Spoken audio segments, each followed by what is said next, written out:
किसी छोटे से शहर के एक कोने में एक मोची बैठा करता था।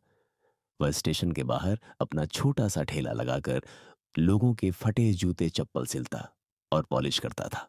उसकी आमदनी बहुत कम थी, लेकिन फिर भी वह अपने काम में लगा रहता था। एक दिन जब वह अपना काम कर रहा था, तभी वहां एक लंबा सूट बूट पहना हुआ आदमी आया और अपने महंगे जूते साफ करवाने के लिए उसके पास बैठ गया। मोची ने आदतन जूते पॉलिश करना शुरू कर दिया। पॉलिश करते हुए उसने कहा, साहब, आपके जूते बहुत बढ़िया हैं। इन पर थोड़ा सा चमक और आ जाए तो लगेंगे बिल्कुल नए। लंबे आदमी ने मुस्कुराकर कहा, तुम हर दिन दूसरों के जूते चमकाते हो, कभी अपने भविष्य को चमकाने की कोशिश की? मोची थोड़ा सकपकाया और बोला, साहब, मैं तो बस एक मामूली सा मोची हूं। मेरे नसीब में बस दूसरों के जूते चमकाना ही लिखा है। वह व्यक्ति गंभीर हो गया और बोला, अगर तुम खुद को केवल एक मोची समझते रहोगे तो तुम हमेशा एक मोची ही रहोगे। लेकिन अगर तुम अपने काम को एक कला मानो और खुद को कलाकार समझो, तो दुनिया तुम्हारे हुनर को भी सराहेगी। इतना कहकर वह व्यक्ति पैसे देकर चला गया। लेकिन उसकी बात उस मोची के दिल में घर कर गई। रात भर वह सो नहीं सका। मन में बार बार वही शब्द गूंजते रहे, अपने काम को कला मानो, खुद को कलाकार समझो। अगले दिन से उसने अपने काम को नया रूप देना शुरू किया। अब वह सिर्फ जूते पॉलिश नहीं करता था, बल्कि उन्हें नया जीवन देता था। उसने अपने ठेले को साफ किया, वहां एक छोटा सा बोर्ड लगाया, जूते नहीं, आत्मसम्मान चमकाता हूं।